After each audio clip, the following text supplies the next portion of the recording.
Aujourd'hui, on va parler de Visa, de pourquoi on a des hausses phénoménales comme plus de 1000% en 14 ans, pourquoi ça continue de monter et pourquoi les investisseurs payent toujours ça avec un PER relativement élevé. Alors si on regarde tout d'abord Visa, on voit que le revenu, le chiffre d'affaires est en constante augmentation, c'est magnifique, c'est une vraie ligne droite, on ne fait que monter, on a eu un léger accro mais ça c'est logique en 2020, et encore qu'on passe quand même de 22,9 à 21,8 milliards, donc on a perdu 1 milliard sur les 23 qu'on avait générés, donc vraiment une très petite perte.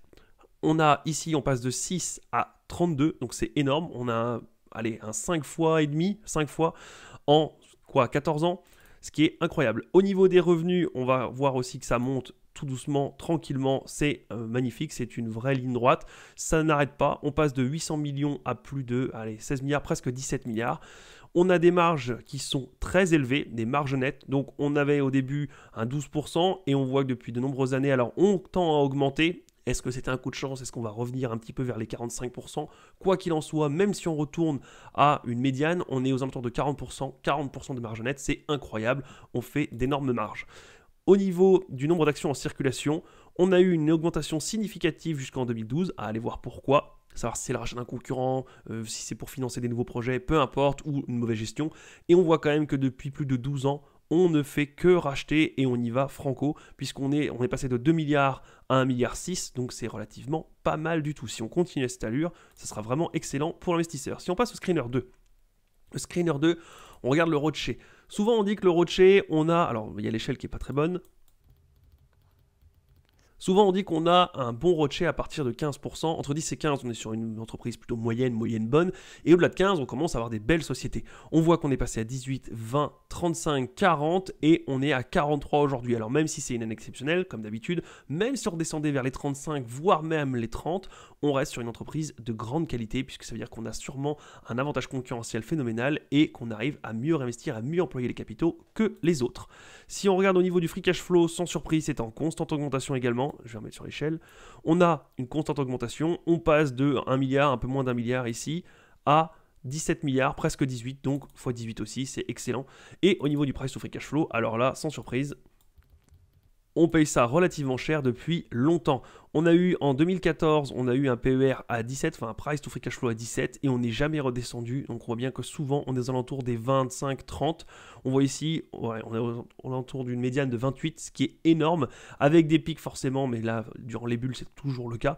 On a quand même souvent du 40 et quelques. On a eu ici plus de 40, mais là, on a du 35. Donc il est courant de voir du 30-35 et on ne descend quasiment jamais, voire même jamais en dessous de 20. On a eu une fois un creux ici, mais voilà. Donc on a un price to cash flow qui est très élevé, ce qui veut dire que si vous investissez maintenant, vous avez 25 exercices fiscaux, donc 25 années, seulement dans 25 années, vous retrouverez votre argent, ce qui fait très loin, mais quand on voit la croissance des bénéfices et l'avantage concurrentiel, ça peut être quelque chose qui va se réduire, non plus en 25 années, mais peut-être 10, 12, 8, peu importe.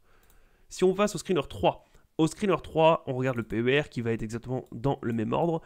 On a ici un PER de 30, allez, hop, je le mets ici, 31. PER de 31, on voit qu'on est descendu ici à un PER de 25. Et la dernière fois, on avait plus bas, c'était en 2014, où on avait eu un PER de 24 et 21. Mais on voit bien qu'on a rarement eu, surtout sur les 10 dernières années, on a eu ici une fois un accident à 16, mais on voit bien que depuis, c'est tout le temps au-dessus de 20. Donc celui qui attendait du Visa en dessous de 20, un PER de 18, bah ça fait un moment qu'il attend, puisqu'il n'a eu l'occasion que là en 2012-2013, et depuis, fin 2012, et depuis, il n'a plus eu l'occasion, même ici, à PER de 25, s'il attendait encore un peu en bas, bah tant pis, c'est remonté. Donc voilà, on a des PER extrêmement chers. Au niveau de la dette, on a une dette relativement stable et maîtrisée, un énorme pic à aller voir pourquoi. Donc, est-ce que c'est aussi pour le rachat d'un concurrent? Est-ce que c'est pour un nouveau business s'étendre? Est-ce que c'est une mauvaise gestion?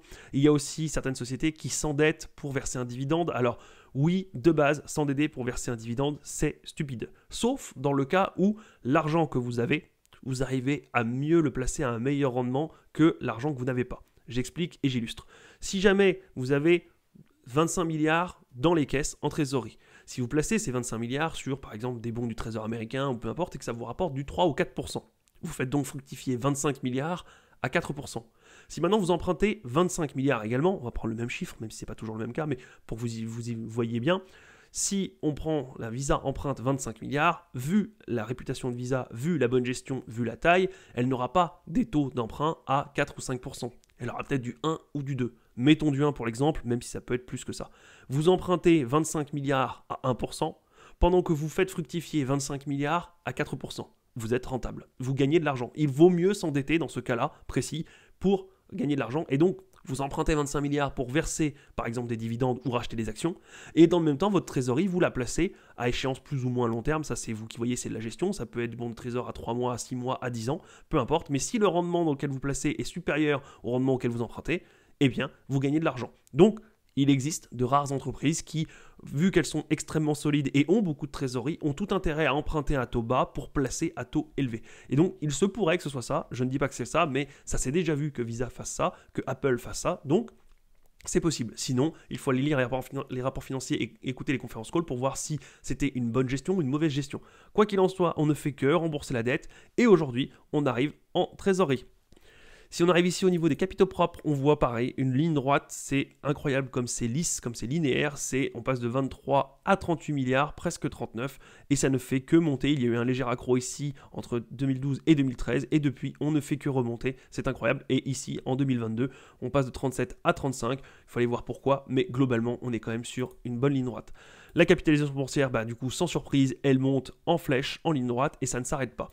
Alors, oui, Visa, vous le paierez tout le temps à des PER qui sont très chers, on l'a vu, en dessous de 20, c'est quasiment impossible à avoir, même lors des crises, même lors de tout ça, ça a été très difficile, sauf par exemple en 2008 ou 2010, mais globalement, s'il faut que vous attendiez 10 ou 15 ans pour avoir la prochaine crise, ça peut être très long. Donc, oui, Visa se paye cher, mais on le voit pourquoi. C'est de la qualité, il y a un rocher qui est extraordinaire, il y a des marges nettes qui sont extraordinaires, il y a du rachat d'actions constant et massif, il y a de la trésorerie, il y a des capitaux propres en constante augmentation, il y a un chiffre d'affaires en constante augmentation, et si vous faites vos devoirs, vous regarderez, vous verrez, mais globalement, Visa et Mastercard et les concurrents aujourd'hui donc sont dans le paiement par carte, sauf qu'aujourd'hui, plus de la moitié du monde utilise encore le liquide, ce qui veut dire que plus de la moitié du monde est un nouveau client potentiel. Donc la profondeur de marché est encore énormissime. Attention, ça ne veut absolument pas dire que Visa va conquérir le monde entier et qu'elle arrivera à s'implanter en Russie, en Chine, en Inde, etc. Ça veut juste dire que il y a du marché, il y a de la demande maintenant, à voir si Visa, Mastercard et les concurrents vont se battre et qui va remporter un peu, si c'est tout le monde ou qu'il va y avoir une de ces sociétés qui va remporter le gros lot, peu importe, il y a du marché, il y a de la demande et le chiffre d'affaires qui est là peut encore monter très haut. Maintenant, toute question est de savoir si la probabilité est forte ou faible. Si la probabilité que ça monte encore est faible, eh bien, il y a de grandes chances qu'on reste stagné vers les 32, 34, 35 milliards de revenus.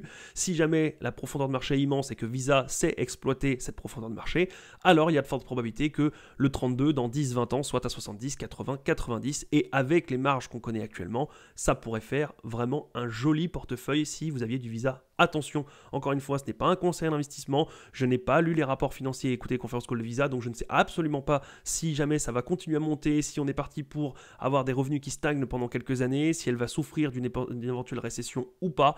Je n'ai absolument pas lu le dossier. Tout ce qu'on peut dire là, c'est que les chiffres sont très beaux et que ça se justifie d'avoir un PER aussi élevé parce que quand on voit une société qui est comme ça, et si jamais elle continue à délivrer de la promesse et que les perspectives futures sont plutôt bonnes, alors oui, il est normal que le marché valorise ça très cher puisque vous avez une très belle société et si jamais elle dit qu'elle est plutôt confiante dans l'avenir, alors avoir un price to free cash flow de 27, ce n'est pas aberrant et des fois, pour des entreprises de qualité, il ne faut pas attendre d'avoir un PER de 4 ou de 5. Des fois, il faut savoir saisir, puisque si vous aviez saisi par exemple par ici à 176, oui, vous n'avez pas eu un PER de 10 ou de 15, vous êtes peut-être déçu, mais celui qui est rentré là, aujourd'hui est plutôt content, comme celui qui est rentré ici, comme celui qui est rentré là, comme celui qui est rentré ici, il est plutôt content, même s'il n'a pas eu le PER qu'il estimait. Donc des fois, pour des sociétés extrêmement qualitatives, il faut savoir aussi ne pas en demander trop, sinon on loupe le train.